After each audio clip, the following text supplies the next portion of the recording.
স্বাগত দর্শক, ৭১ জার্নালে আপনাদের সাথে আছে আমি তানিয়া রহমান। সংবাদ পর্যালোচনা ভিত্তিক নিয়মিত এই অনুষ্ঠানে আমরা খবরের নানান বিষয় নিয়ে বিশ্লেষণ করি। পত্রপত্রিকা, টেলিভিশন, ডিজিটাল মিডিয়া ও নিউজ পোর্টালে যেসব খবর শিরোনাম হয় তা আমরা জানিয়ে দিই।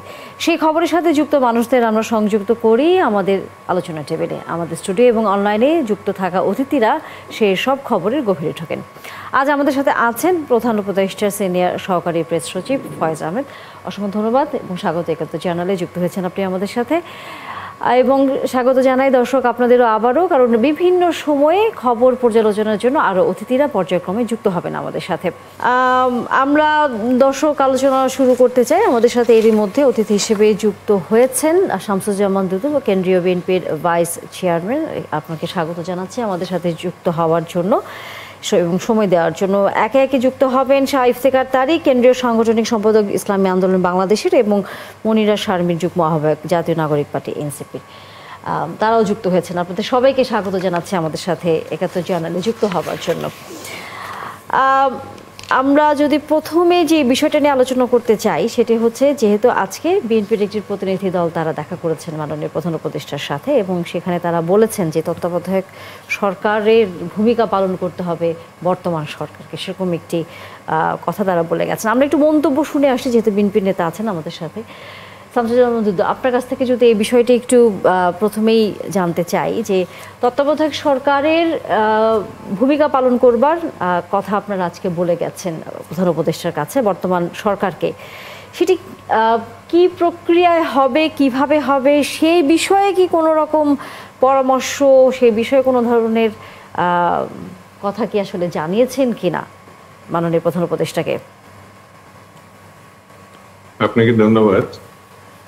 আর আমার বেশ কয়েকজন প্রিয় সহযোগী আজকে আলোচক হিসেবে উপস্থিত আছেন, তাদের শুভেচ্ছা। আর যারা এই অনুষ্ঠান বিভিন্নভাবে বিভিন্ন মাধ্যমে দেখছেন, শুভেচ্ছা অভিনন্দন থাকবে।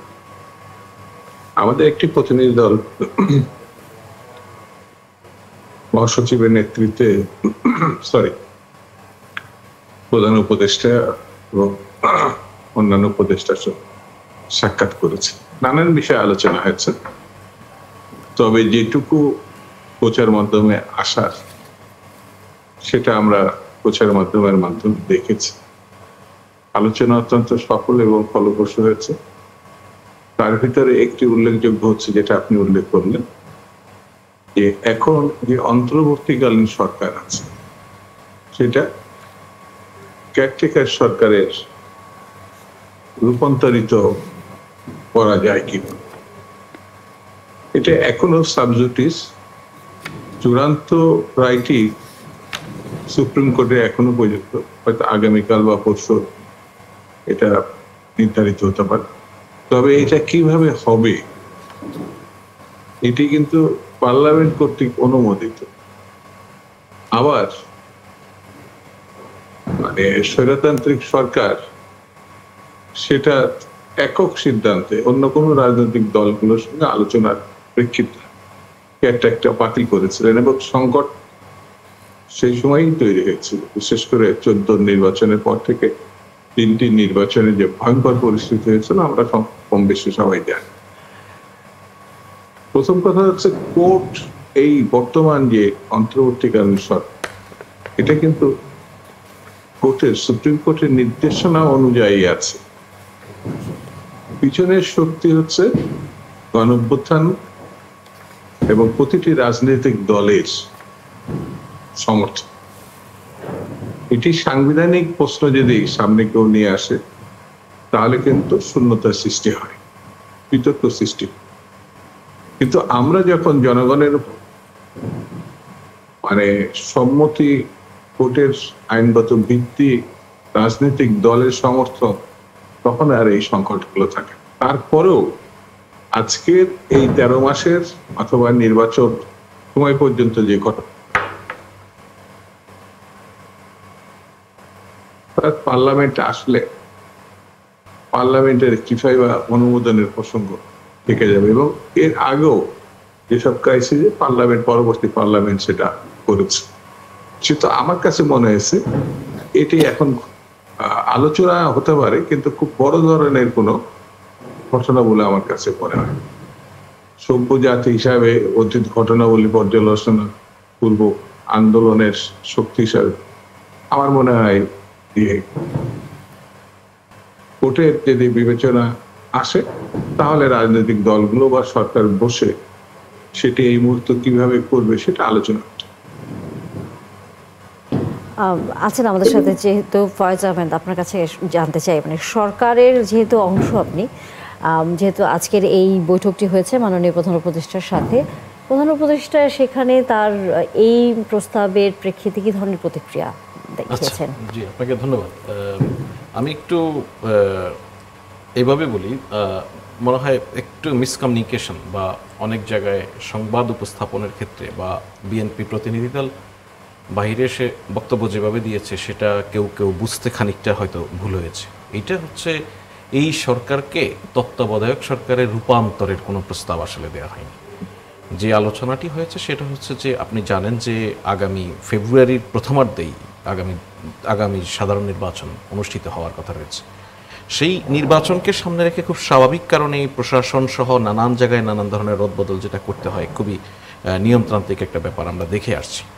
সেই জায়গাগুলি নিশ্চিত করা, সেই জায়গা থেকে বিএনপির যেই কথা, যে আহ্বান, সেটা হচ্ছে তাহলে সরকার এই সময়টাকে, নির্বাচনকালীন যে সময়, আইডিয়ালি সেই সময় তো একটা ইন্টারিম বা তত্ত্বাবধায়ক সরকার বা নির্বাচনকালীন সরকার এরকম একটা থাকার কথা ছিল, যেটা আমরা দেখেছি যে গত 17 বছরে বা 16 বছর 10 বছরে বিশেষ করে তুলে দেওয়া হয়েছে। ওই জায়গাটাই সরকারকে আহ্বান জানিয়েছে সরকার যেন তত্ত্বাবধায়ক সরকারের ভূমিকায় কাজ করে। খেয়াল করবেন আপনি, এটা কিন্তু এই সরকারকে তত্ত্বাবধায়ক সরকারের রূপান্তরের কোনো প্রশ্ন নয়। সেটা একটা আইনি, যেটা দুদুভাই মেনশন করছিলেন যে আদালতের বিষয় তত্ত্বাবধায়ক সরকারের রূপান্তর, সেটা কিভাবে গঠন হবে সেই যা অন্য প্রক্রিয়া, সেটা না। এটা হচ্ছে এই সরকারটাই যেন নির্বাচনকালীন সরকার বা তত্ত্বাবধায়ক সরকারের ভূমিকায় অবতীর্ণ হয়।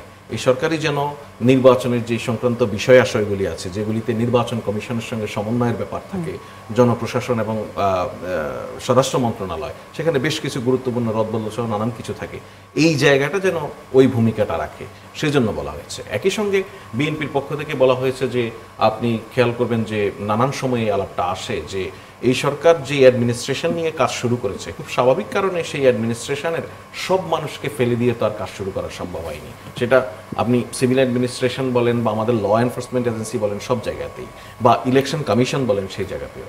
সেখানে বিএনপির পক্ষ থেকে যে প্রস্তাবটি, সেটা হচ্ছে গত নির্বাচনগুলি, অর্থাৎ যেই বিতর্কিত নির্বাচনগুলিতে যে সমস্ত ব্যক্তিরা গুরুত্বপূর্ণ ভূমিকা পালন করেছে, সেই আমলাদেরকে যেন এই নির্বাচনে গুরুত্বপূর্ণ কোনো ভূমিকায় না দেখা যায় সেই বিষয়ে সতর্ক হওয়ার জন্য। সেই জায়গায় মাননীয় প্রধান উপদেষ্টা বিএনপিকে আশ্বস্ত করেছেন যে প্রশাসনের যে রদবদল হবে, বিশেষ করে ডিসি, এসপি, পুলিশ, এই সমস্ত বিষয়ে উনি এটা নিজে, জনপ্রশাসনেরটা বিশেষ করে যে সিভিল অ্যাডমিনিস্ট্রেশনে, যেহেতু মাননীয় প্রধান উপদেষ্টা নিজেই জনপ্রশাসন সংক্রান্ত যে মন্ত্রণালয়, সেই মন্ত্রণালয়ের প্রধান উপদেষ্টা হিসেবেও দায়িত্ব পালন করছেন, উনি বলেছেন যে এটা আমি নিজে তদারক করব, এই বিষয়টা নিয়ে দুশ্চিন্তার কিছু নেই।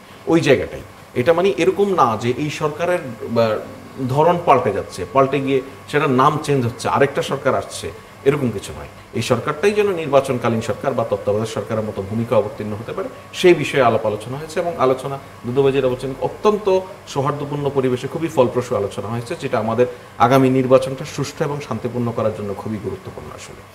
একই সাথে বিএনপির পক্ষ থেকে দলীয় যেই উপদেষ্টারা আছেন এখন এই সরকারের ভেতরে, তাদের বিষয়টা দলীয় উপদেষ্টা বলে কিছু বলেননি ওনারা। যদি দলীয় কোনো ব্যক্তি থাকে সরকারের মধ্যে, সেই বিষয়ে উপদেষ্টা আসলে দৃষ্টিভঙ্গিটা, দলীয়, প্রথম কথা হচ্ছে এখানে কোনো দলীয় উপদেষ্টা তো নেই। তো সরকারের পজিশন হচ্ছে উপদেষ্টা পরিষদের মধ্যে থেকে কেউ যদি দলীয় রাজনীতিতে সম্পৃক্ত হতে চান, সেটা খুবই ওয়েলকাম। একজন দেখুন, জনাব নাহিদ ইসলাম কিন্তু দলীয় রাজনীতিতে সম্পৃক্ত হওয়ার প্রয়াসে উনি কিন্তু উপদেষ্টা পরিষদ থেকে বেরিয়ে গেছেন। একইভাবে এই উপদেষ্টা পরিষদের কোনো ব্যক্তি যদি, কোনো সদস্য যদি আগামী নির্বাচনে অংশ নিতে চান অথবা দলীয় রাজনীতিতে অংশ নিতে চান, সেক্ষেত্রে উনি উপদেষ্টা পরিষদ থেকে বেরিয়ে, এটা সরকারেরই পজিশন। আমার ধারণা বা আমার যেটা আন্ডারস্ট্যান্ডিং, সেটা হচ্ছে বিএনপির যে কল, সেটা হচ্ছে ওই যে দলীয় সরকারের সময়, অর্থাৎ আওয়ামী লীগের সময় যেই মানুষগুলি সুনির্দিষ্টভাবে দলীয় এজেন্ডা বাস্তবায়নের ক্ষেত্রে ভূমিকা রেখেছে, সেই মানুষগুলি যেন দায়িত্ব পালন করতে না পারেনি, তাদেরকে বিরত রাখা। আর উপদেষ্টা পরিষদের তো আগে থেকেই পরিষ্কার যে কেউ যদি ইলেকশন করে, এনিবডি, আমরা মানে মুখে বলি আর না বলি, আমরা যেটাকে মিন করি সেটা হচ্ছে যে যে দুজন উপদেষ্টা অভ্যুত্থানের একদম সরাসরি প্রত্যক্ষ নেতৃত্ব থেকে উঠে এসেছেন, অর্থাৎ উপদেষ্টা জনাব মাহফুজ আলম এবং জনাব আসিফ সজীব ভুইয়া, এই দুজনের বিষয়ে বলা হয়। মানে বিষয়টা কিন্তু এরকম নয় যে এই দুজন উপদেষ্টা পরিষদ থেকে বেরিয়ে গিয়ে এনসিপিতেই জয়েন করবে, এটা কিন্তু কোনো জায়গায় আন্ডারটেকেন দেয়া নেই তাদের।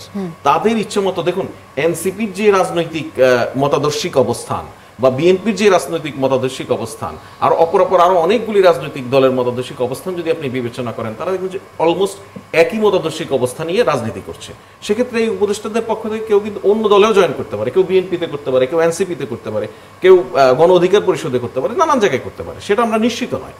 আর ওনারা যে নির্বাচন করবেনই এই বিষয়ে তো আমরা এখনো কোনোভাবে নিশ্চিত নয়। সুতরাং ওনাদের যদি নির্বাচনের প্রয়াস থাকে, এটা ওই দুজনের কথা বলছি, এর বাহিরেও যারা উপদেষ্টা পরিষদে আছেন এদের মধ্যে কারো কারো কাছে তো এরকম মনে হতে পারে যে এই 14 মাস 15 মাস সরকারের সঙ্গে থেকে তারা, এটা তো খুবই রাজনৈতিক কাজ, দলীয় কাজ নয়। রাজনৈতিক কাজ থেকে যদি কেউ দলীয় কাজে উদ্বুদ্ধ হয়ে থাকেন, সে উনিও গিয়ে কিন্তু দলে জয়েন করে নির্বাচন করতে পারেন বা রাজনীতির সঙ্গে যুক্ত হতে পারেন। কিন্তু কন্ডিশন হচ্ছে, সরকারের আইডিয়াল পজিশন হচ্ছে, কেউ যদি এই প্রক্রিয়ায় যুক্ত হতে চান তিনি সরকারের সঙ্গে আর থাকবেন না। আশা করি এটা নিশ্চিত হবে। কেউ যদি নির্বাচনে অংশ নিতে চান অথবা দলীয় রাজনীতিতে অংশ নিতে চান, তিনি সরকারের সঙ্গে হয়তো কন্টিনিউ করবেন না। এটা অ্যাটলিস্ট নির্বাচনের তফসিল ঘোষণার আগে তাদেরকে সরে দাঁড়াতে হবে। আপনার এই কথায় কতটা আশ্বস্ত হলেন শামসুজ্জামান দুদু? আপনি যেহেতু আছেন আমাদের সাথে, আমরা বিরতিতে যাওয়ার আগে আসলে এই ছোট করে মন্তব্যটা নিয়ে আমরা বিরতিতে যেতে চাই। এটা ঠিক আশ্বস্ত হওয়ার বিষয় না। সরকারের এতদিনে যে কার্যক্রম 13 মাসের, কিছু কিছু ক্ষেত্রে কিছু অসঙ্গতি আছে, কিন্তু আমরা সেই অসঙ্গতিটাকে বড় করে দেখতে চাই না। এই সরকারের পিছনে যে শক্তি, সেগুলো রাজনৈতিক দল বা গণ অভ্যুত্থানের প্রেরণা, সেই বিবেচনায় আমরা এটা করেছি। যেমন 2 জন ছাত্র প্রতিনিধি এখানে আছে যারা গণ অভ্যুত্থানের নেতৃত্ব দিয়েছে, তাদের কিন্তু একজন স্পষ্ট করে বলেছেন তারা যথাসময়ে তিনি পদত্যাগ করবেন, স্থানীয় সরকারের সম্ভবত আছে তো, এবং তিনি তখন নির্বাচনের প্রস্তুত। তো আমার কাছে মনে হয়েছে যে নির্বাচন খুব সন্নিকটে। যদি কেউ, শুধু ছাত্র প্রতিনিধি না, অন্য কেউ যদি মনে করে যে কোনো নির্বাচন সংক্রান্ত ব্যাপারে তারা সিদ্ধান্ত নেবে, তাহলে এত গড়িমসি করার তো দরকার নাই। আমার বিবেচনা সাহসিকতার, দৃঢ়তা, সরকারের ভাবমূর্তি, এগুলো তো হতেই পারে, তারা বিবেচনায় রেখে পদত্যাগ করতে পারে। আর যদি মনে করেন না তারা নির্বাচন বা কোনো ওই জাতীয় কর্মকাণ্ডে যাবেন না, তাহলে তো তারা এখানে থাকতেই পারে। এই বিবেচনা থেকে এই কথাগুলো আসছে। তারাই বলছে, আবার তারাই যদি আবার এটা স্পষ্ট না করে, বিতর্কটা তৈরি হয়ে যেতে পারে। আপনি আছেন আমাদের সাথে, বিরতির আসলে সময় হয়ে গেল এবং অন্যান্য অতিথিরাও আছেন। আমরা বিরতির পর আবারও এই আলোচনা চালিয়ে যাব, নিশ্চয়ই সবাই যুক্ত থাকবেন আমাদের সাথে। দর্শক, বিরতির সময় হয়ে গেল, বিরতির পর নিশ্চয়ই আবার ৭১ জার্নালে যুক্ত হবেন আশা করি। ধন্যবাদ দর্শক, সাথে থাকার জন্য আবারও আমন্ত্রণ ৭১ জার্নালে। দর্শক, আমরা দেখছিলাম অন্যান্য সংবাদ ভিত্তিক যেসব টেলিভিশন তাদের সংবাদ শিরোনামগুলো কি করেছে। কম বেশি ঘুরে ফিরে আজকে রাজনীতির খবরগুলোই এবং বিএনপির যেই সন্ধ্যায় প্রধান উপদেশের সাথে যে বৈঠক, সেটি আসলে শিরোনামে প্রাধান্য পেয়েছে। আমাদের সাথে যেহেতু অতিথি হিসেবে আছেন শাইফ সিকার তারিক, কেন্দ্রীয় সাংগঠনিক সম্পাদক ইসলামী আন্দোলন বাংলাদেশের, এবং মনিরা শারমিন, যুগ্ম আহ্বায়ক জাতীয় নাগরিক পার্টি এনসিপি। আপনাদের কাছে একটু আসতেই চাই জনাব তারিক, আপনার কাছে আসলে প্রথমে আসতে চাই, সেটি হচ্ছে জুলাই সনদ সই করেছেন আপনারা, সই করেছেন, কিন্তু জুলাই সনদে কিন্তু যে পিয়ার নিয়ে আপনারা আন্দোলন করছেন রাজপথে, সেটি সেখানে নেই। কিন্তু আপনারা সেই পিয়ার পদ্ধতির দাবিতে এর আগে আন্দোলন করেছেন, কিন্তু আবার জুলাই সনদে সই করেছেন, এখন আবার সেই পিয়ার পদ্ধতি নিয়ে রাজপথে আছেন। ঠিক বিষয়টা মানে কেমন যেন লাগছে, একটু বিস্তারিত ভেঙে কি বলবেন? ধন্যবাদ আপনাকে। যারা আজকের আলোচনায় যুক্ত রয়েছেন তাদেরকেও আন্তরিক শুভেচ্ছা জানাচ্ছি, এবং যারা এই মুহূর্তে আমাদের দেখছেন সেই সমস্ত দর্শকদের ইসলামী আন্দোলন বাংলাদেশের পক্ষ থেকে প্রাণ ঢালা শুভেচ্ছা জানাচ্ছি। আপনি প্রশ্ন করেছেন আমরা জুলাই সনদে স্বাক্ষর করেছি। আমরা জুলাই সনদে স্বাক্ষর করেছি একটা কারণে, যে আমরা তো আসলে একটা সুন্দর দেশ চাই। আমরা এই যে গণ অভ্যুত্থানে যারা অংশগ্রহণ করেছে তাদের মধ্যে একটা মোটামুটি ঐক্য যেন থাকে এবং আমরা একটা সুন্দর দেশ বিনির্মাণ করতে পারি, এই পরিবেশ যেন বিঘ্নিত না হয়, এই জন্যই আমরা জুলাই সনদে স্বাক্ষর করেছি। তবে বলেছি যে এই স্বাক্ষরই শেষ কথা নয়, কারণ এই জুলাই সনদের আইনি ভিত্তি অবশ্যই প্রদান করতে হবে। সরকার এই ক্ষেত্রে কি কি ভূমিকা পালন করেন সেটার জন্য দেখার জন্য আমরা অপেক্ষমান। আমরা পিআরের বিষয়ে আগে থেকে বলে আসছিলাম এবং এখানে একেবারে স্পষ্ট ভাষাই বলতে চাই যে একেবারে শুরুর দিন থেকে আমরা পিআরের পক্ষে কথা বলে আসছিলাম। জাতীয় ঐকমত্য কমিশনে এটা যেন এজেন্ডাভুক্ত করা হয়, এই জন্য আমরা মৌখিক লিখিত দাবি উত্থাপন করছিলাম, কিন্তু অদৃশ্য কারণে এটাকে এজেন্ডাভুক্ত করা হয়নি। আমরা বারবার এই বিষয়টিকে উত্থাপন করার পরেও এজেন্ডাভুক্ত করা হয়নি। নিশ্চয়ই এই এজেন্ডাভুক্ত না করার পেছনে কোনো রহস্যজনক কারণ আছে। কারণ এজেন্ডাভুক্ত হলেই সেটা সিদ্ধান্ত হবে এমন তো নয়। আমরা আলোচনা করতে পারতাম, আমরা সেটা যুক্তিতর্ক উপস্থাপন করতে পারতাম এবং আমরা একমত হয়ে আমরা সিদ্ধান্ত গ্রহণ করতে পারতাম পিআরের পক্ষে অথবা বিপক্ষে, অথবা নোট অফ ডিসেন্ট বিএনপির মতো আমরাও দিতে পারতাম। কিন্তু সেটাকে একেবারেই যখন সনদের আগে যখন আলোচনা হচ্ছিল ঐক্যমতের সাথে, তখনই তো তারা তাদের নানা রকম মতামত তুলে ধরে যেটাতে তাদের মনে হয়েছে নোট অফ ডিসেন্ট দেওয়া দরকার তারা দিয়েছে। আপনারা তো তখন আলোচনা করছিলেন, আপনারা কেন তখন আলোচনায় নোট অফ ডিসেন্ট দেননি? আমার মনে হয় যে আপনি আমার বক্তব্যটা বুঝতে পারেননি। আমরা যেগুলো এজেন্ডাভুক্ত হয়েছিল সেইগুলির ব্যাপারে আমরা আলোচনা করেছি, সিদ্ধান্ত গ্রহণ করেছি, কিন্তু নিম্নকক্ষে পিআরের বিষয়টি এজেন্ডাভুক্ত না করলে জাতীয় ঐকমত্য কমিশন তো আলোচনায় আসছে না, অতএব সেখানে সিদ্ধান্ত গ্রহণের প্রক্রিয়াতেই আমরা যেতে পারছি না।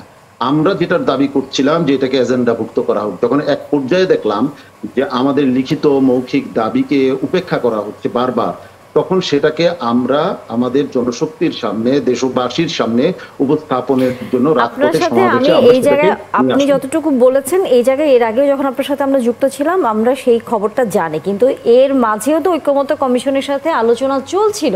যেহেতু তারা পিআর বিষয়টি অন্তর্ভুক্ত করেনি, তখন তারপরের আলোচনার সময় আপনারা কেন নোট অফ ডিসেন্ট আনেননি? নোট অফ ডিসেন্ট কিসের উপর দিব? মানে এটা তো নোট অফ ডিসেন্ট নিম্নকক্ষে পিআর হবে কি হবে না যদি সিদ্ধান্ত হয়ে যেত যে না, কথা না বলে আপনারা বাইরে আন্দোলন করেছেন, কিন্তু আবার যখন জুলাই সনদ কথা বলেছি, আমার মনে হয় যে আমার বক্তব্যটা জনগণ স্পষ্ট বুঝতে পারছে, যারা দর্শক। আমরা সেখানে মানে মৌখিক এবং লিখিতভাবে আবেদন করেছি এটাকে এজেন্ডাভুক্ত করা হোক, আলোচনায় আনুন। আর যখন আলোচনায় না আনা হচ্ছে তখন আমরা তো সেখানে জোরপূর্বক সেটা এজেন্ডাভুক্ত করতে পারবো না। অতএব জনগণকে জানানোটা একটা প্রতিনিধিত্বশীল রাজনৈতিক দল হিসেবে, দায়িত্বশীল রাজনৈতিক দল হিসেবে আমাদের দায়িত্ব যে আমরা পিআর চাই, কিন্তু এটা এজেন্ডাভুক্ত করা হচ্ছে না। সর্বোপরি যে জুলাই সনদটা হয়েছে সেই জুলাই সনদে আমরা স্বাক্ষর করেছি, যেগুলো হয়েছে সেগুলির ব্যাপারে আমরা স্বাক্ষর করেছি এবং বলেছি আইনি ভিত্তি দিতে হবে, কিন্তু পিআর এর ব্যাপারে এখনো সিদ্ধান্ত গ্রহণের সুযোগ আছে, এখনো সিদ্ধান্ত গ্রহণ করা উচিত বলে আমরা মনে করি। আমরা জনতার কাছে আছি, জনতার সামনে কিভাবে পিআর এর বিষয়ে সিদ্ধান্ত নেওয়ার সুযোগ আছে? সরকার চাইলে সিদ্ধান্ত গ্রহণ করতে পারে। সরকার যদি মনে করে, সব রাজনৈতিক দলগুলি যদি মনে করে যে একটা মানে আমাদের ভবিষ্যতের জন্য আমাদের নিম্নকক্ষে পিআর এর বিষয়টা যদি সব রাজনৈতিক দল ইতিবাচক ভাবে নেয়, তাহলে নিশ্চয়ই সিদ্ধান্ত গ্রহণের সুযোগ আছে। ইফতেখার তারিক ভাই, আমি আপনার কাছ থেকে একটা জিনিস জানতে চাই, যেটা হচ্ছে যে যখন সংবিধান সংস্কার কমিশন এবং নির্বাচন সংস্কার কমিশন কাজ করছিল জাতীয় ঐকমত্য কমিশন গঠনের আগে, সেই সময় পিআর বিষয়ে আপনাদের দলের অবস্থান আসলে কি ছিল? অবশ্যই একেবারে স্পষ্টভাবে আমরা সেখানে পিআর এর বিষয়ে আমাদের মতামত উত্থাপন করেছি। আমাদের প্রশ্নটা এই জায়গায় রহস্যজনক কারণে কোনো অদৃশ্য সুতোর টানে এটাকে এজেন্ডাভুক্তই করা হলো না। অনেক কিছুই তো এজেন্ডাভুক্ত ছিল, সবকিছু কি সিদ্ধান্ত হয়েছে? সবগুলির বিষয়ে কি আমরা একমত হয়েছি? তা তো হয়নি। তাহলে এটা এজেন্ডাভুক্ত না করার পিছনে কোনো অদৃশ্য সুতোর টান আছে বলে আমরা মনে করি। আচ্ছা, আমি এখানে একটু বলি, একটু যোগ করি। সেটা হচ্ছে আপনি বাংলাদেশের রাজনীতিতে পিআর বা প্রপোর্শনাল রিপ্রেজেন্টেশন, সংখ্যানুপাতিক হারে নির্বাচন অনুষ্ঠিত হওয়া, তার আলোকে সংসদ গঠন হওয়া, এই দাবিটা বাংলাদেশের পলিটিক্সে কিন্তু নতুন না। এইটা 90s থেকে দাবি আছে। শুরুর দিকে এইটা এখানকার বামপন্থী রাজনৈতিক দলগুলি এই দাবিগুলি বিভিন্ন সময় করেছে।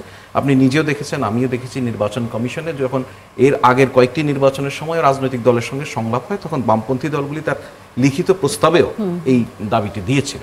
কিন্তু আমরা নির্বাচনের বক্তব্যে এটা উত্থাপন করেছি 2008 নির্বাচন এবং যেটা হচ্ছে যে এই নির্বাচন সংক্রান্ত যে সংস্কার কমিশন গঠন হয়েছে, সেই সংস্কার কমিশনে যে সমস্ত ব্যক্তিরা দায়িত্বপ্রাপ্ত হয়েছেন তারাও এক সময় পিআর এর ইস্যুতে তারা ক্যাম্পেইনার ছিলেন।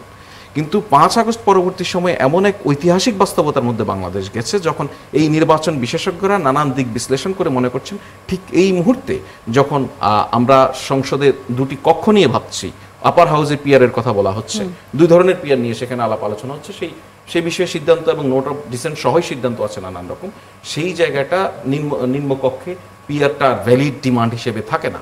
যেটা হচ্ছে এই যে পিআর নিয়ে যারা কথা বলছেন তাদের মধ্যেও কিন্তু দুটো ভাগ আছে।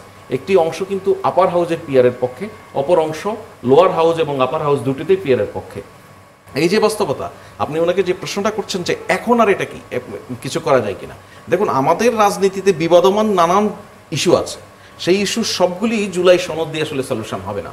সেক্ষেত্রে ওনারা যেটা করছেন এখন রাজপথে আন্দোলন করছেন, ঠিক এই আন্দোলনের মধ্য দিয়ে এটা কতটা আদায় করা সম্ভব তার চেয়ে আমার কাছে গুরুত্বপূর্ণ মনে হয় আমাদের ঠিক আমরা এখন যেই সময় ভোটের যে প্রস্তুতির মধ্যে আছি, এই প্রস্তুতির এই সময় এই আন্দোলনটা অপর রাজনৈতিক দলগুলিকে এই ইস্যুর মধ্যে ব্যস্ত রাখার একটা বড় ইস্যু হতে পারে। কারণ ওনারা কিন্তু অন্য সবগুলো বিষয়তে সম্মতি দিয়ে আছেন, ওনারা কিন্তু জাতীয় ঐক্যমত্য কমিশনের যেই সংলাপ, সেই সংলাপ থেকে নিজেদেরকে প্রত্যাহার করে নেননি, ওনারা সেখানেও ফুল রেসপেক্ট রাখছেন, ওনাদের দাবিটাও জানিয়ে রাখছেন।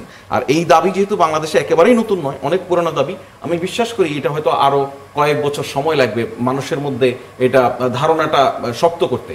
খেয়াল করলে দেখবেন আপনি যেই কয়েক মাস ধরে এই যে আপনি বলেন যে এই ধারণাটি রপ্ত করতে আরো হয়তো সময় লাগবে এবং আরো কয়েক বছর লাগবে বা হয়তো আরো কয়েকবার আমরা হয়তো নির্বাচন হতে দেখব, তাহলে যে কথাটা বিএনপির পক্ষ থেকেও কিন্তু বারবার বলা হচ্ছে যে এবার না করে বরং হচ্ছে সংসদে বিষয়টা ফয়সালা হোক, পরবর্তী নির্বাচনগুলো কিভাবে হবে পিআর ভাবে হবে না, বিএনপি যেটা বলছে একভাবে ট্রু, আবার বিএনপি তার পলিটিক্যাল স্ট্যান্ড থেকে কখনো কখনো বলেন ওনারা পিআর টোটালি বোঝেন না, এটা ঠিক নয়, হয়তো পলিটিক্যাল কারণে বলেন, পলিটিক্স এগুলি থাকে।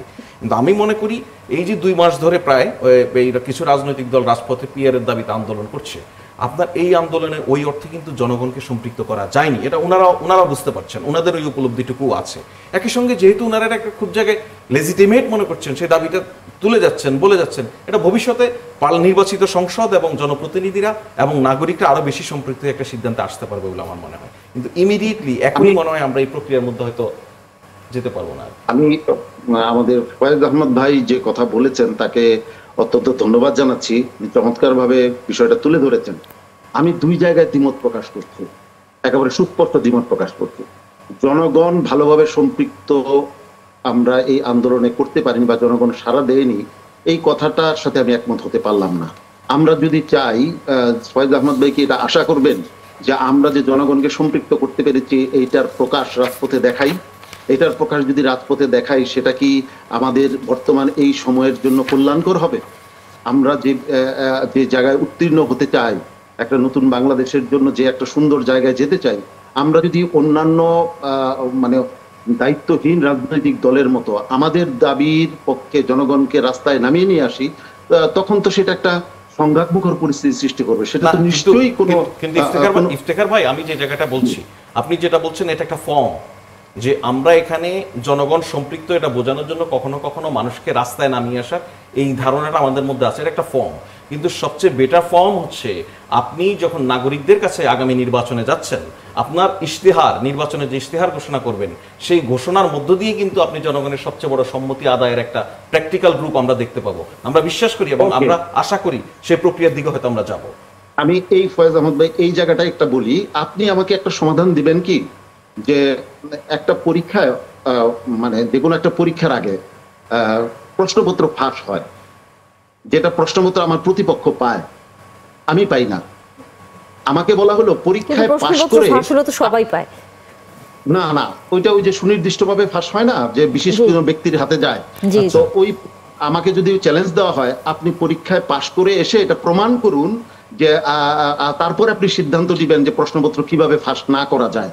দেখুন বর্তমান নির্বাচনে প্রশ্ন যদি সবার জন্য ফাঁস হয়, ধরুন জাতীয় নির্বাচনের প্রশ্নটা কিরকম, আমরা খুব টেকনিক্যালি বলার সময় যেমন এখন জুলাই সনদে হয়তো আপনার উত্তর দিতে সহজ হবে।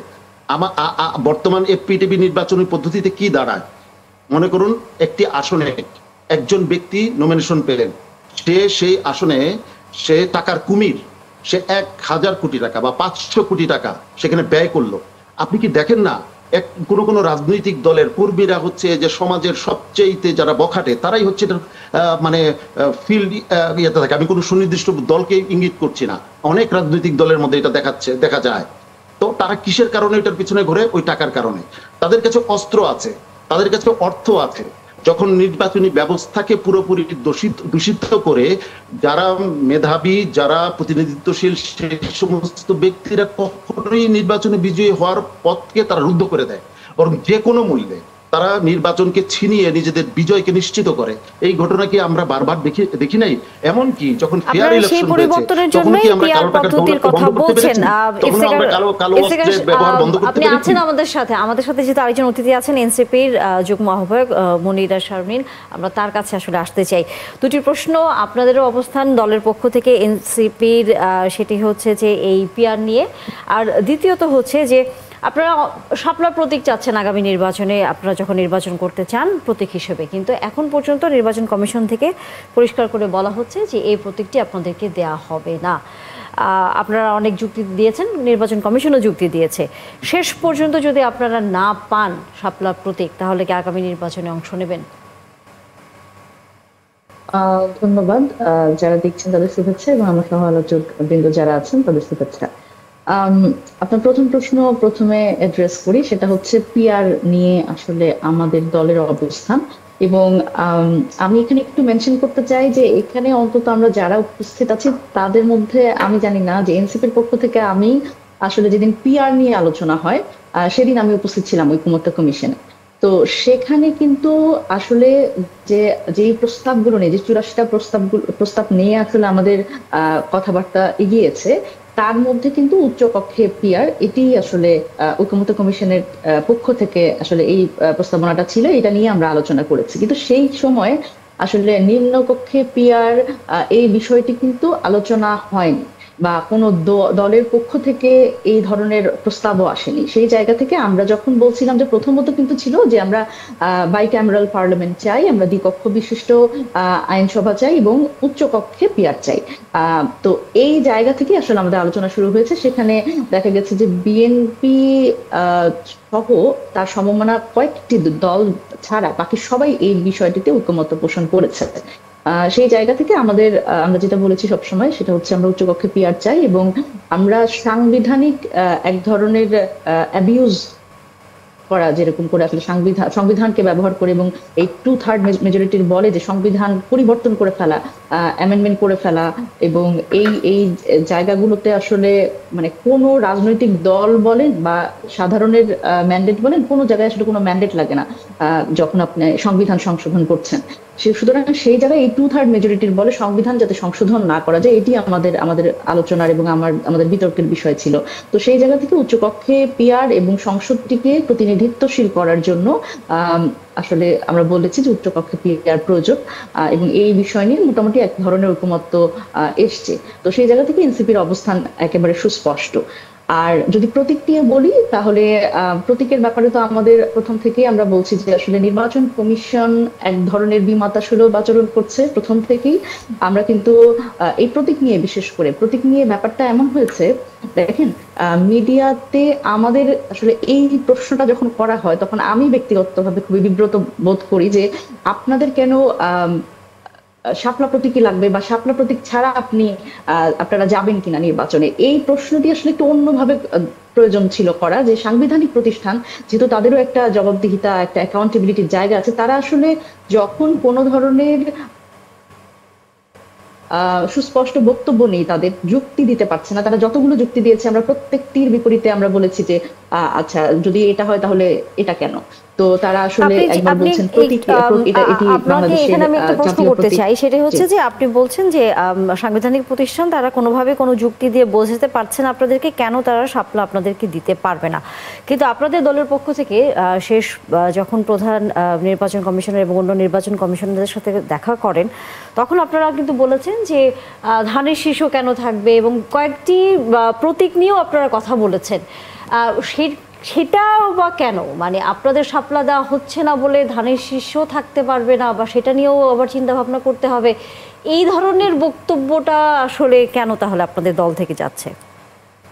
মানে এটা কিন্তু দেখেন কোনো স্পেসিফিক কোনো দলকে আক্রমণ করে অথবা তাদের বিষয়ে কথা বলাটা না, এটা আসলে ফর এক্সাম্পল এসছে যে যেহেতু এটা বলা হচ্ছে বারবার করে জাতীয় প্রতীক, যদি এটা জাতীয় প্রতীক হয়, জাতীয় প্রতীকের মধ্যে তো আরো অনেকগুলো এলিমেন্ট আছে এবং এটা মানে সংবিধান মোতাবেক আর কি জাতীয় প্রতীক আমাদের যেটা, তো সেখানে ধানের শীর্ষ আছে, পাটপাতা আছে, তারকা আছে, এগুলো কিন্তু কোনো না কোনো রাজনৈতিক দলের প্রতীক। সেখানে কিন্তু শুধুমাত্র আমরা এরকম না যে ধানের শীষ নিয়ে কথা বলেছি অথবা তারকা নিয়ে কথা বলেছি অথবা পাটপাতা নিয়ে কথা বলেছি, ব্যাপারটা এমন না। এবং যখন আসলে আমি যদি বলি যে ইসির পক্ষ থেকে এই কথা বলা হলো যে শাপলা কোনো একটি রাষ্ট্রীয় সংস্থার প্রতীক, তো সেই কারণে দেয়া যাবে না, তখন আমরা বলেছি যে বিমান বাহিনীর প্রতীক বা লোগো যেটা, সেটাও তো আসলে একটি রাজনৈতিক দলের আছে।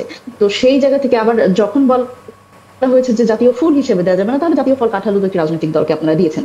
তো আমরা আসলে বোঝার চেষ্টা করছিলাম যে কি কারণে ওনারা দিতে চাচ্ছেন না, এবং অ্যাটর্নি জেনারেলের পক্ষ থেকে কিন্তু এটা বলা হয়েছে যে এই শাপলা দেওয়ার ক্ষেত্রে কোনো দলকে, রাজনৈতিক দলকে এই প্রতীক দেওয়ার ক্ষেত্রে কোনো ধরনের আইনি জটিলতা নাই, মানে কোনো অসুবিধা নাই। তো এর পরেও আসলে মানে কি সমস্যা, এটা আমরা আসলে বুঝতে চাচ্ছি। দেখেন, এখানে আসলে কোনো জেদের ব্যাপার না, কোনো একগুমির ব্যাপার না, কোনো কিছুই না। আমি দায়িত্ব নিয়ে বলতে পারি যে যদি এমন হয় যে কেন তারা দিতে পারছে না, এই সুস্পষ্ট বক্তব্যটি ইসির পক্ষ থেকে দেয়া হচ্ছে, তাহলে কিন্তু অবশ্যই আমরা অন্য প্রতীকে কেন যাব না। কিন্তু নির্বাচন কমিশন থেকে তো বারবারই বলা হচ্ছে যে তালিকায় যেহেতু নেই তারা দিতে পারছে না, এই ধরনের কথা। এটি খুবই ভুল একটি ব্যাখ্যা। দেখেন, এটি কিন্তু প্রথমে যখন আমাদের আমাদের যে নিবন্ধন যাদের নেই সেই রাজনৈতিক দলগুলো নিয়ে তারা বসেছে, সেখানে কিন্তু আমাদের প্রপোজ করতে বলা হয়েছে এবং অন্যান্য দলগুলো প্রপোজ করেছে। সুতরাং সেই জায়গা থেকে কিন্তু আমরাও শাপলা প্রপোজ করেছিলাম, কিন্তু তারপরেও এটা তো যখন আসলে আমরা যখন প্রপোজ করেছি সেটি তো তাদের আসলে অন্তর্ভুক্ত করা, এটি কিন্তু তাদের দায়িত্ব ছিল সেই জায়গাতে, সেখানে তো তারা সেই দায়িত্বটিও অবহেলা করেছে। এবং এখন নির্বাচন কমিশনের এই দায়িত্বের অবহেলার কথা আপনারা বলছেন, আপনারা এরই মধ্যে ঘোষণা দিয়েছেন যে নির্বাচন কমিশনের অধীনে আসলে সুষ্ঠু নির্বাচন সম্ভব না, এরকম একটি আশঙ্কার কথা আপনাদের বিভিন্ন দলের নেতারা বিভিন্নভাবে বলেছেন গণমাধ্যমের কাছে। সেই হিসেব করে এবং আপনারা বলছেন যে এই নির্বাচন কমিশন পুনর্গঠন করতে হবে, আপনারা আন্দোলনও করবেন বা সেই বিষয়ে আপনারা হয়তো সামনে রাজনৈতিক কোনো কর্মসূচি দেবেন। কিন্তু আমরা অলরেডি আন্দোলন করেছি, আমরা কিন্তু এনসিপির পক্ষ থেকে আমরা কিন্তু নির্বাচন কমিশনের বিভিন্ন বিতর্কিত ভূমিকা নিয়ে কিন্তু আমরা এর আগেও একটা মাঠের কর্মসূচি ছিল।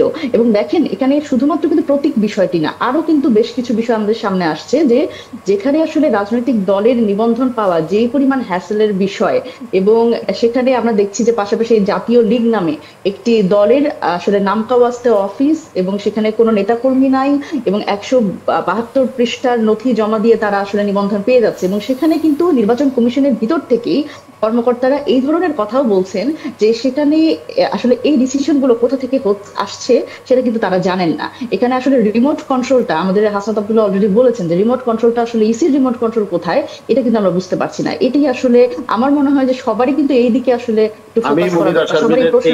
সাথে পরিপূর্ণ একমত। আমি বলতে চাচ্ছি যে এমন অনেক রাজনৈতিক দলের নামে অনেককে নিবন্ধন দেওয়া আছে যাদের কোনো অস্তিত্বই বাংলাদেশে নাই। অতএব সর্বশেষ যে শঙ্কার কথাটি মনিরা শারমিন উল্লেখ করলো, আমি সেই শঙ্কার সাথে শঙ্কা ব্যক্ত করতে চাই যে নির্বাচন কমিশন এমনকি আমি তো এর আগে জাতীয় ঐকমত্য কমিশনের কথা বলেছি যে মানে আসলে কোনো অদৃশ্য সুতোর টান, সেই অদৃশ্য সুতোর টান জনগণ বুঝতে চায়। যে না হলে ওই যে জাতীয় লীগ নামে যে দলটির কথা বলা হলো, এর নামই কখনো শুনি নাই, এর কোনো এই বিতর্কের মধ্যে থেকে আসলে যে পয়েন্টটা নিতে চাই, শামসুজ্জামান দুদু আপনি যেহেতু আছেন, নির্বাচন কমিশনকে রিফর্ম করার মতো আন্দোলনের কথা বলছে একটি রাজনৈতিক দল, এবং তারা বলছে, এনসিপি বলছে যে আগামী নির্বাচন এই নির্বাচন কমিশনের অধীনে খুব একটা সুষ্ঠু হবে না বলে তারা আশঙ্কা করেন। আপনি যথেষ্ট অভিজ্ঞ একজন রাজনীতিবিদ, আপনার কাছে কি মনে হয় যে এই নির্বাচন কমিশনের উপর বিএনপি কি আস্থা রাখতে পারে? এই নির্বাচন কমিশন শুধু না, যেগুলো প্রতিষ্ঠান আছে যদি কোনো ত্রুটি থাকে সেগুলো নিয়ে আলোচনা হতে পারে, সংশোধন করার প্রশ্ন যদি থাকে সেই প্রশ্নগুলো গভীরভাবে দেখারও অবকাশ আছে।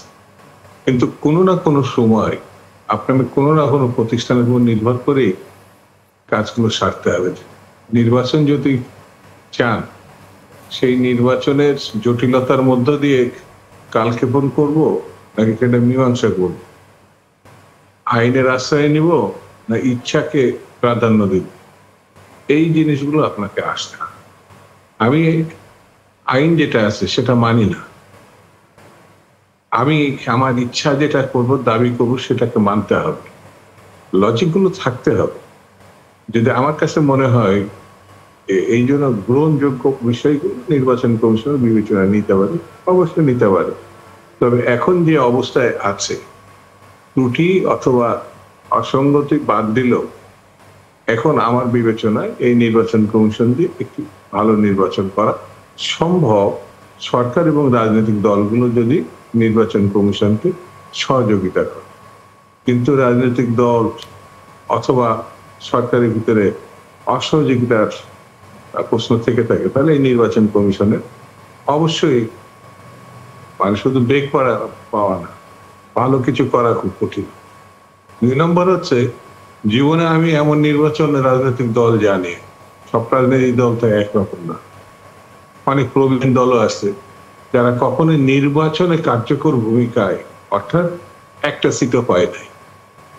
মানুষের সঙ্গে কন্ট্যাক্ট বলতে যা আছে সভা সমাবেশ, ব্যক্তিগত উদ্যোগ, নির্বাচনে তাদের অবস্থাটা সেই রকম।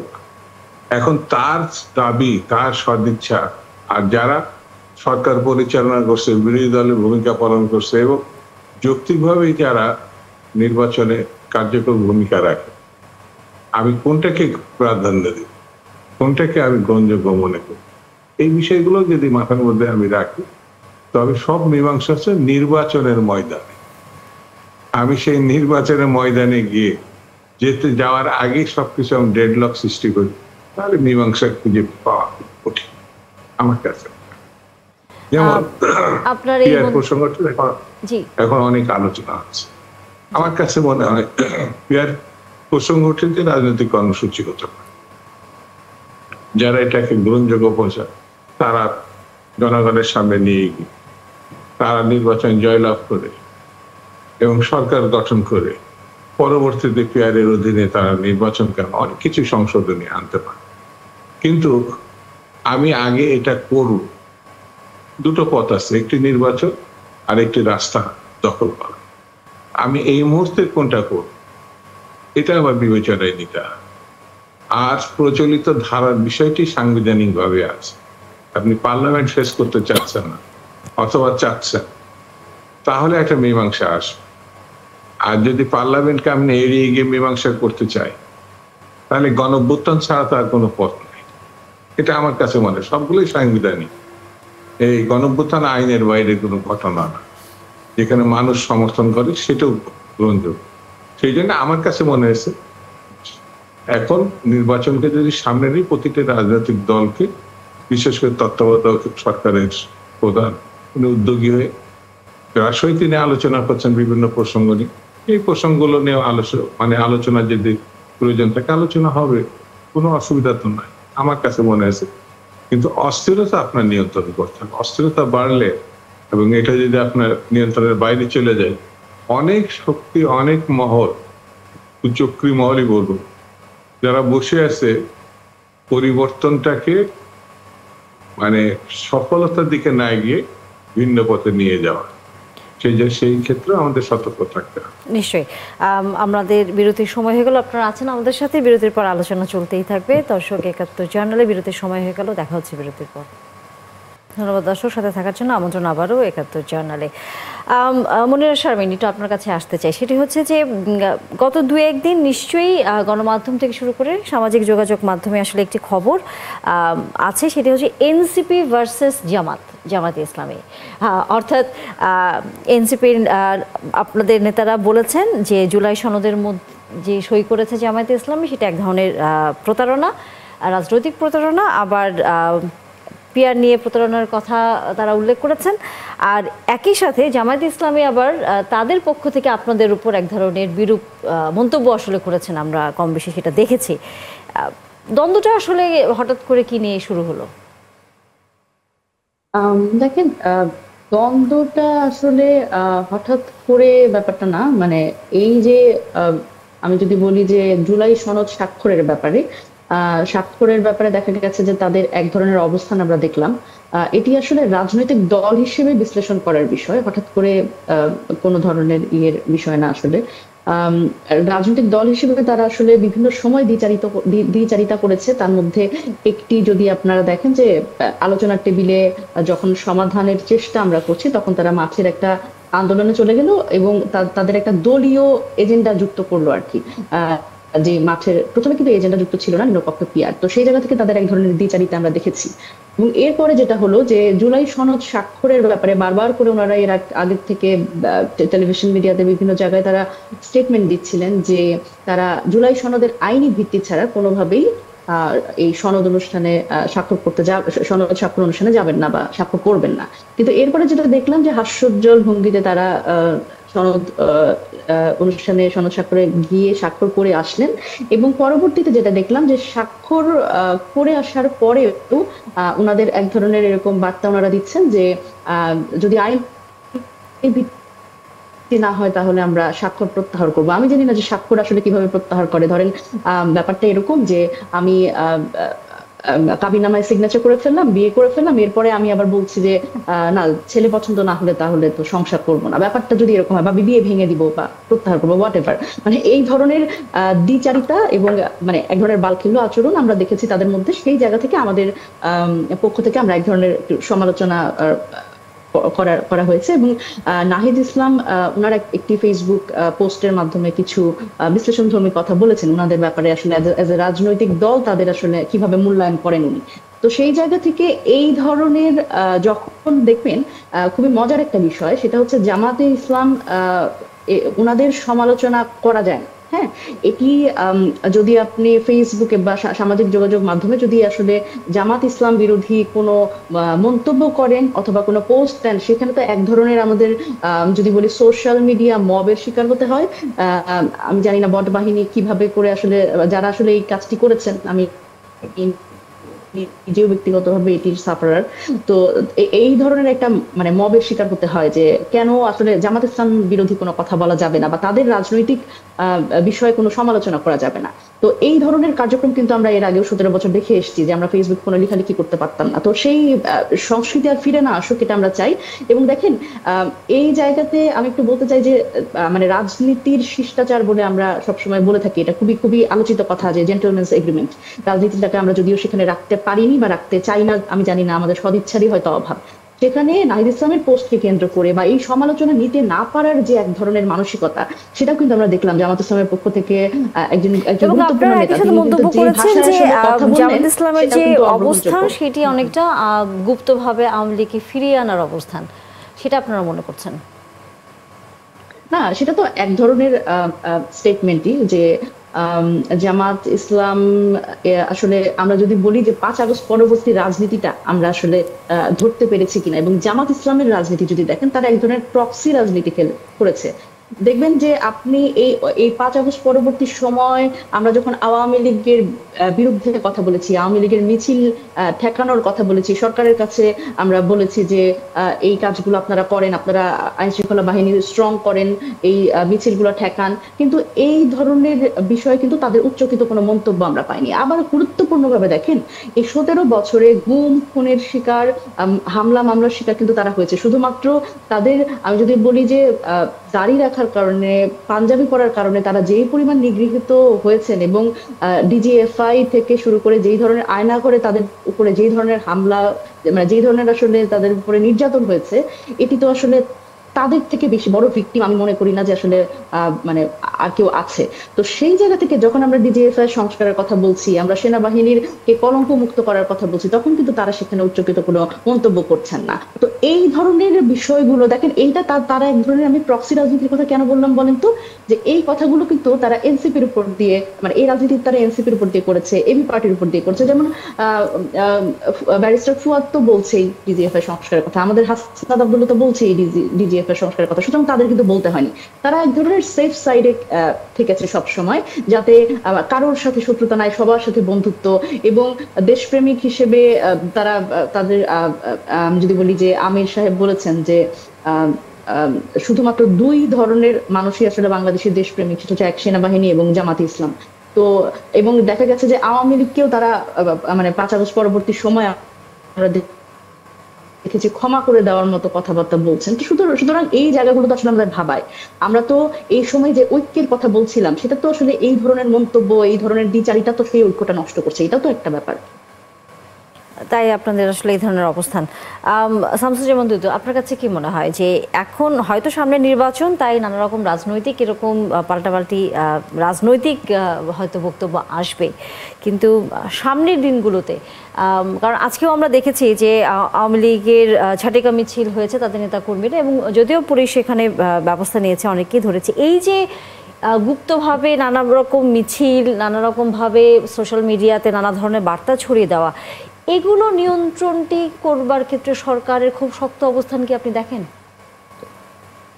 সরকারের শক্ত অবস্থান থাকলে তো তারা মিছিল করতে পারতো না। সরকারের শক্ত অবস্থান থাকলে তো তারা মাথায় বেরি করতে পারত। পুলিশ, মিলিটারি, আনসার বাহিনীতে সব সরকার নিয়ন্ত্রিত। মানে এটা সদিচ্ছাটা দেখাতে হবে সরকারের। প্রতিটি রাজনৈতিক দল তো লাঠি নিয়ে, কোড়াল নিয়ে, রড নিয়ে বেরোলে দেশে তো আর কিছু সুস্থতা বলে কিছু থাকবে না। এই কারণে সরকারকে আমরা সমর্থন দিয়েছি, কিন্তু সরকার যদি সে সাহস এবং সদিচ্ছা দেখাতে ব্যর্থ হয়, তাহলে প্রশ্নগুলো উঠবে।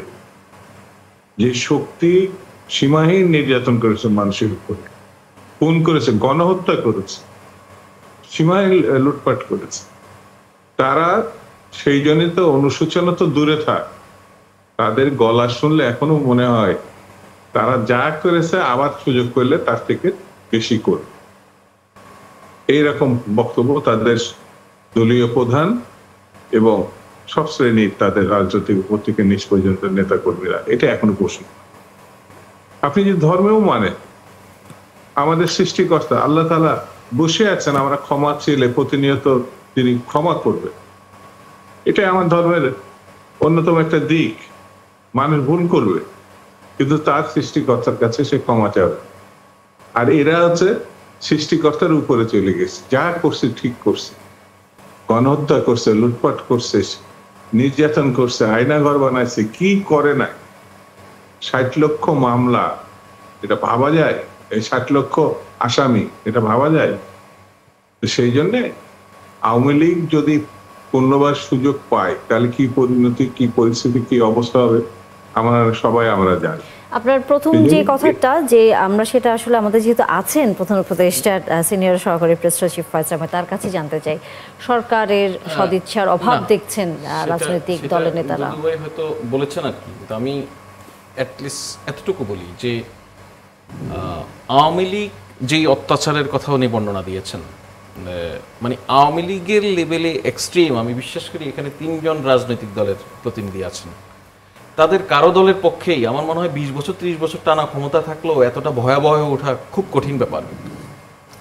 সো আওয়ামী লীগ এই যে ভয়াবহ দুঃশাসন, অপশাসন এখানে সৃষ্টি করেছে, তার মধ্যেও কিন্তু বিএনপির যে 60 লক্ষ আসামি করেছে মামলা দিয়ে, 1 লক্ষ মামলা 60 লক্ষ আসামি, এর মধ্যেও কিন্তু বিএনপি প্রচুর এই ঝটিকা মিছিল করেছে।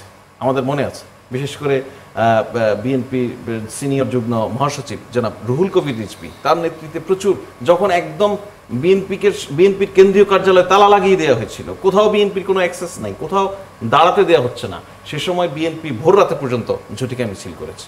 তো আওয়ামী লীগের ওরকম এক্সট্রিম পজিশনের পরেও যদি বিএনপি বা তৎকালীন বিরোধী দলগুলি ঝটিকা মিছিল করতে পারে, তার মানে এই সময় আমরা তো আওয়ামী লীগের মতো কোনো এক্সট্রিম অবস্থার মধ্যে নাই। তো এই সময় ঝটিকা মিছিল করা এটা সম্ভব, এটা খুব ইজি, করতেই পারে। প্রশ্ন হচ্ছে এই ঝটিকা মিছিল যারা আয়োজন করে, ঝটিকা মিছিল যারা করছে, তাদের বিষয়ে সরকার ব্যবস্থা নিতে পারছে কিনা। কারণ তারা জনমনে ভীতি সঞ্চার করছে, তারা আইন শৃঙ্খলা পরিস্থিতির অবনতি ঘটানোর চেষ্টা করছে। সেই জায়গা থেকে আপনি যদি খেয়াল করেন দেখবেন প্রতিদিনই বা প্রতিবারই যখনই ঝটিকা মিছিলের বিষয় আসে, মিছিলের পরপরই যে এর মূলত আয়োজক যারা, তাদের অধিকাংশই গ্রেফতার হয়ে যাচ্ছে, তারা আইন শৃঙ্খলা বাহিনীর কবজায় চলে আসছে। সুতরাং ঝটিকা মিছিল আসলে সরকার খুব কঠোর হলে বন্ধ করে দেওয়া সম্ভব। এইটা অন্তত এক্সাম্পল হিসেবে আমি বলতে পারি, আওয়ামী লীগ বিএনপির বিষয়ে এত কঠোর হওয়ার পরেও ঝটিকা মিছিল কিন্তু বন্ধ করতে পারে নাই। কারণ এটা হুট করে কোথা থেকে নেমে যাবে। আপনি অনেক সময় ঝটিকা মিছিল বিষয়ে আমি দুদু ভাইয়ের উদ্দেশ্যে বলতে চাই, ঝটিকা মিছিল হবে এরকম তথ্য অনেক সময় আইন শৃঙ্খলা বাহিনীর কাছে থাকে, থাকার পরে করতে দেয় যেন ধরা যায়। সো এটাও একটা কৌশল। এই ঝটিকা মিছিল সবসময় থামানো যায় না, যতটাই আপনি কঠোর অবস্থা নেন। সেটা উদাহরণ আমরা বিএনপির সময় দেখেছি, বিএনপি প্রচুর ঝটিকা মিছিল করেছে। আর আওয়ামী লীগ যেগুলি ঝটিকা মিছিল করছে, এগুলি আসলে ঝটিকা মিছিল বলা যাবে না, এটা হচ্ছে দৌড় মিছিল। হ্যাঁ, কোনো এক জায়গায় 3-4 জন 5 জন একসঙ্গে জড়ো হচ্ছে, মোবাইল ফোন সবাই একসঙ্গে চালু করছে, দৌড়াচ্ছে আর স্লোগান দিয়ে চলে যাচ্ছে, তারপরেও তাদের অধিকাংশকেই আইনের আওতায় নিয়ে আসা যাচ্ছে। এটা হচ্ছে ঘটনা। নিশ্চয়ই নিয়ন্ত্রণে থাকবে। আপনি বলছেন উদ্বেগের কিছু নেই, আমরা আসলে সেই পরিস্থিতি দেখতে চাই, কারণ যেহেতু সামনের দিনে নির্বাচন রয়েছে। আজকে আর আলোচনা করবার সময় নেই, রাজনীতির নানা বিষয় নিয়ে হয়তো সামনে আবারও কথা হবে। অসংখ্য ধন্যবাদ, আপনারা সবাই যুক্ত হয়েছেন আমাদের সাথে। ফায়েজ আহমেদ আপনি আছেন আমাদের সাথে। আমাদের আরও একটি বিরতি নিতে হচ্ছে দর্শক, বিরতির পর নিশ্চয়ই আলোচনা আবারও যুক্ত হবে। ধন্যবাদ দর্শক, সাথে থাকার জন্য আমন্ত্রণ আবারও ৭১ জার্নালে। নানা রকম খবরাখবর নিয়ে আসলে আলোচনা হচ্ছিল, রাজনীতির খবরে বেশি। তবে এর মাঝে আরও একটি খবর দর্শক আমরা একটু বলতে চাই, সেটি হচ্ছে যে বিদেশে কাজ করতে গিয়ে মানসিক সমস্যায় আক্রান্ত হওয়া এখন নতুন আরেকটি উপসর্গ হয়ে গেছে। সম্প্রতি এরকম একজন সালেহ চৌধুরীকে ফেরত পাঠিয়েছে সৌদি আরব। বেসরকারি সংস্থা ব্র্যাক বলছে শুধু তাদের হিসেবে গত 8 বছরে এই সংখ্যাটি 151 জন। তবে এই নিয়ে তথ্য নেই সরকারের কাছে। স্বজন আর উন্নয়ন কর্মীদের দাবি, এ ধরনের শ্রমিকদের পুনর্বাসনে সরকারের পদক্ষেপ জরুরি। আমাদের সহকর্মী শাহনাজ শারমিন করেছেন এটির প্রতিবেদন, চলুন দর্শক সেটা দেখে আসি। আমার নাম কইতে পারি না আপা। 28 বছরের এই তরুণ ঠিকানা যেমন বলতে পারছেন না, তেমনি নিজের নামটিও স্মরণে নেই তার। এক এক সময় বলছেন এক এক কথা, চারিদিকে বারবার তাকিয়ে হয়তো একটি পরিচিত মুখ, একটি মাত্র ডাক বাবা, ভাই বা সালে শোনার অপেক্ষায়। সালেহ চৌধুরী মুন্না সোমবার রাত 1:35 সৌদি এয়ারলাইন্স যোগে হজরত শাহজালাল আন্তর্জাতিক বিমানবন্দরে পৌঁছান। সিভিল এভিয়েশনের নিরাপত্তা কর্মীরা তাকে চিহ্নিত করেন। এরপর পরিবারকে খুঁজে নিরাপদ হস্তান্তরের জন্য মুন্নাকে পাঠান একটি বেসরকারি সংস্থার কাছে। ঢাকার আশকোনা ব্র্যাক লার্নিং সেন্টারে সোমবার থেকে অবস্থান করছেন সালেহ চৌধুরী। এখানেই তার মুখোমুখি ৭১। যামো আপনাদের সাথে আসছে, আর তো কিছু না আপা। আমি যামো, এদিকে আমার কাছে এয়ারপোর্ট আছে, এয়ারপোর্ট চিনেন, এয়ারপোর্ট থেকে আমি যাইতে পারি। এয়ারপোর্ট আছে, এয়ারপোর্টে বললে আমি যাইতে পারি, কিন্তু এয়ারপোর্টে তো যাবো না, অন্যদিকে যাবো আপা। কিছু করার নাই আপা। কোনো আশ্রয়ই নিজের ঘর নয়, কোনো যত্নই মায়ের কোলে ফিরে যাওয়ার সমান নয়। তাই পরিবারের সন্ধান চেয়ে সামাজিক যোগাযোগ মাধ্যমে পোস্ট দেওয়া হয়। রাতেই লেবানন থেকে পরিবারে এক সদস্য যোগাযোগ করে। সকালে বড় ভাই আসে সেন্টারে। 6 ভাই বোনের মধ্যে সবার ছোট মুন্না। 17 বছর বয়সে প্রবাসে পাঠিয়ে দেয়া হয় মুন্নাকে। সেখানে নানাই চড়াই উতরাই পেরিয়ে কিছুদিন কাজ করে পরিবার বিচ্ছিন্ন হয়ে পড়ে মুন্না। 1 দশকে মাদকেও আসক্ত হয়ে জেল খাটে। যেহেতু যা হওয়ার তো হয়ে গেছে, বাড়িতে নিয়ে যাব। আমার আম্মা তো কাটাকাটি করতেছে প্রবাসে, ওইখানেও ড্রাগস সবার হাতে না গেলেই চলে আসছে। এখন এটার কারণে অনেক ফ্যামিলিগুলো ক্ষতি হয়। ওইখানে এম্বাসি এগুলো খোঁজ নেয় না। মাইগ্রেশন কর্মসূচির এই কর্মকর্তা বলছিলেন, কেন প্রবাসীরা মানসিক ভারসাম্যহীন হচ্ছেন তার খোঁজ রাখছে না কেউ। এই প্রবাসীরা কেন মানসিক ভারসাম্য হারাচ্ছে, সেখানে কি কর্মপরিবেশটা কি, সে সঠিক ন্যায্য বেতন পাচ্ছে কি না, বা অতিরিক্ত ঋণের চাপে কেন মানসিক ভারসাম্য হারাচ্ছে, এবং এই মানুষগুলোর পরবর্তীতে রিইন্টিগ্রেশনটা কী হবে, চিকিৎসা কী হবে, এটার জন্য নির্দিষ্ট একটা আমাদের প্রবাসী মন্ত্রণালয়ের একটা পরিকল্পনা থাকা দরকার। সালেহ চৌধুরী শুধু একজন মানুষ নন, তিনি প্রবাসী মেহনতি মানুষের মুখ। 17 বছরের কিশোর মুন্না নতুন জীবনের স্বপ্ন নিয়ে পাড়ি দিয়েছিল সৌদি আরবে। আজ 1 দশক পরে ফিরে যাচ্ছে নিজের বাড়িতে, স্বজনের কাছে, যারা আজ সবাই তার কাছে অচেনা। শাহনাজ শারমিন, ৭১, ঢাকা। দর্শক, আমাদের সাথে এর মধ্যে অতিথি হিসেবে যুক্ত হয়েছেন ডক্টর মেঘলা সরকার, মনোরোগ বিশেষজ্ঞ। ধন্যবাদ এবং স্বাগত ৭১ জানালে আপনি সময় দিয়েছেন আমাদের। আমরা এইরকম নানা রকম সময় আসলে খবর শুনি যে শুধু সৌদি আরব না, আরও অন্যান্য দেশে যখন আমাদের শ্রমিকরা যান বা যারা কাজ করেন, এমনকি যারা আসলে স্টুডেন্ট হিসেবেও যান, তারাও প্রথমত সেখানকার পরিবেশ এবং সেখানকার জীবনের সাথে খাপ খাইয়ে চলার ক্ষেত্রে নানা রকম আসলে বাধার সম্মুখীন হন, আর্থিক সংকটে পড়েন, মানসিকভাবে এক ধরনের ডিপ্রেশনে চলে যান। এই যে এই বিষয়গুলো নিয়ে আসলে কিভাবে তাদেরকে সহযোগিতা করা যায়, মানে আপনার কাছে যদি পরামর্শ আমরা আসলে জানতে চাই। আচ্ছা, যখন দেখা যায় মাইগ্রেশন কিন্তু একটা আমাদের স্ট্রেস ফ্যাক্টর বড় ধরনের, এবং শুধুমাত্র যে বাইরে প্রবাসে নানা রকমের চাপের সম্মুখীন হয় এই জন্যই যে মানসিক রোগে আক্রান্ত হয় বিষয়টা তা না। দেখা যায় যখন কোনো একটা ব্যক্তি মানসিক রোগে আক্রান্ত হয়, তার জেনেটিক বৈশিষ্ট্য এবং তার আর্থসামাজিক বৈশিষ্ট্যের সাথে তার মানসিক বা সাইকোলজিক্যাল বৈশিষ্ট্য সবই একটা সম্মিলিত বা বলা যায় জটিল মিথস্ক্রিয়ায় কোনো ব্যক্তি কোনো মানসিক রোগ হবে কিনা সেটা ডিটারমিন্ড হয়। তো অ্যাকচুয়ালি এ ধরনের যখন ঘটনা ঘটে, যখন যারা একটু জেনেটিক্যালি ভালনারেবল অর্থাৎ একটু মানসিকভাবে নাজুক, দেখা যাচ্ছে যখন সে বিদেশে যাচ্ছে একটা নতুন পরিবেশে তাদের অ্যাডজাস্ট করতে হয়, সেই জায়গাটা অনেক ক্ষেত্রে তাদের একটা স্ট্রেসার হিসেবে দেখা দেয় এবং মানসিক নানা রকমের সমস্যা তাদের মধ্যে হতে পারে। যে ব্যক্তিটার আমরা ইন্টারভিউ দেখলাম এটা একটু জটিল মানসিক রোগ মনে হচ্ছে, কিন্তু বেশিরভাগ ক্ষেত্রে আমরা যেটা পেয়ে থাকি আসলে আমাদের ক্লিনিক্যাল এক্সপিরিয়েন্সে সেটা কিন্তু সাধারণত উদ্বেগ বা নানা রকমের ডিপ্রেশন এ ধরনের আমরা রোগী আমরা দেখে থাকি। এবং এই রোগগুলো আবার যদিও উদ্বেগ বিষণ্ণতা, কিন্তু সেটা কিন্তু তাদের সিগনিফিকেন্ট তাদের পেশাগত যে তাদের পারফরমেন্স সেটা এফেক্টেড হয় এবং অনেক ক্ষেত্রে তারা কিন্তু রিটার্ন হয়, মানে তারা যেখানে কাজ করতে যায় সেই কাজ থেকে তাদেরকে ফেরত পাঠানো হয়। তো সেক্ষেত্রে আমার মনে হয় যখন বাইরে যাবেন, এরকম শ্রমিক বলেন অথবা যারা স্টুডেন্ট রয়েছেন যাবেন, তাদের এক ধরনের মানসিক কোনো রকম কাউন্সিলিং করে যাওয়া উচিত কিনা কি মনে করেন?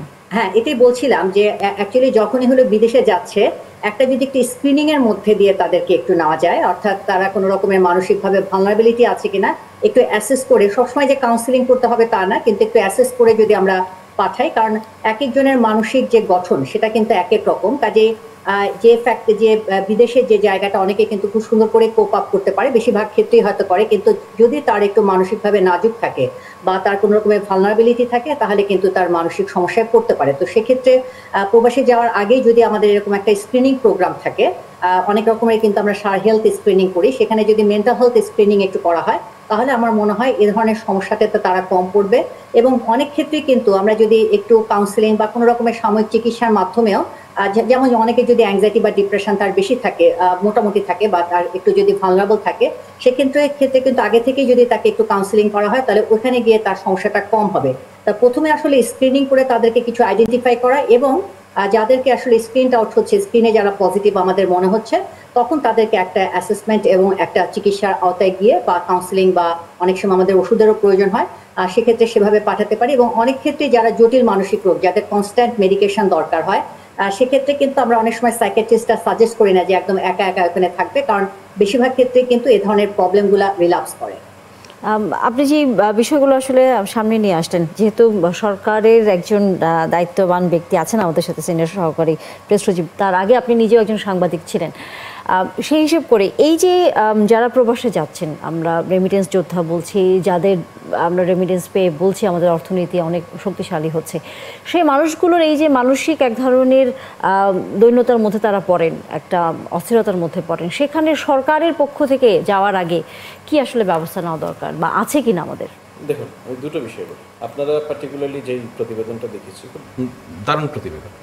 আপনি এখানে খেয়াল করেন, ইনফরমেশনের জায়গায় দেখেন, যেই মানুষটি মানসিকভাবে অসুস্থ হয়ে দেশে ফিরেছেন, উনি 17 বছর বয়সে বিদেশে গেছেন। 17 বছর, খেয়াল করুন। এই সময় কিন্তু তার মানে শ্রমিক হওয়ার বয়সই হয়নি। আমাদের দেশে এই বিদেশে মানুষ পাঠানো নিয়ে এক ধরনের নৈরাজ্য কিন্তু আছে। এটা একটা সেই নৈরাজ্যেরও এক্সাম্পল হতে পারে। কিন্তু অপরদিকে আপনি খেয়াল করুন, এই যে তাকে তার পরিবারকে খুঁজে বের করার জন্য ফেসবুক নানান জায়গায় ছবি প্রচার করতে হয়েছে, তাই না? সেটা কিন্তু হওয়ার কথা ছিল না। তার দেশে ফেরার পরে বা আমাদের ওইখানেই তার ফিঙ্গারপ্রিন্টের মধ্য দিয়েই কিন্তু তার আইডেন্টিফিকেশন সম্ভব হতো। কিন্তু যে বয়সে সে বিদেশে গেছে সেই বয়সে তার পাসপোর্টই করাটা তার অভিভাবকের পাসপোর্ট হওয়ার কথা ছিল, মানে যেটা মাইনরদের যেটা হয় আর কি, সেটা হওয়ার কথা ছিল। তার ন্যাশনাল আইডি কার্ডও তখন হয়নি। সুতরাং এই যে আপনি আমাদের ডেটাতে নানান ধরনের ফাঁকিঝুঁকি দিয়ে আমরা বিদেশে মানুষ পাঠাচ্ছি, আপনি যদি শরীয়তপুর মাদারীপুর এই অঞ্চলে দেখেন যে প্রচুর বাচ্চা বাচ্চা ছেলেদেরকে নানানভাবে বয়স বাড়িয়ে পাসপোর্ট বানিয়ে নানান অনিয়মের আশ্রয় নিচ্ছি। এগুলি আলটিমেটলি হয় কি, যখন আমরা একটা বিপদগ্রস্ত হচ্ছি, আমরা এই যে উনি একটা বিপদগ্রস্ত হয়েছেন, ওনার পরিবারকে আর খুঁজে পাওয়া যাচ্ছে না, এটা একটা রিস্ক তৈরি করে। সুতরাং এই জায়গাগুলিতে আমরা নাগরিক ডেটা সুরক্ষার একটা উদ্যোগ তো আছে, এটা আপনি জানেন। আর মানসিক স্বাস্থ্যের কথা যেটা বলছেন উনি খুব ভালো বলতে পারবেন।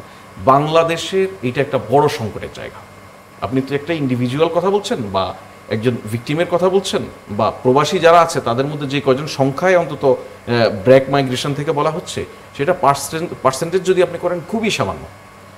তাদের জন্য কোনো সন্দেহ নাই এই সেবাটা দেওয়া উচিত, এই সেবাটা থাকা উচিত।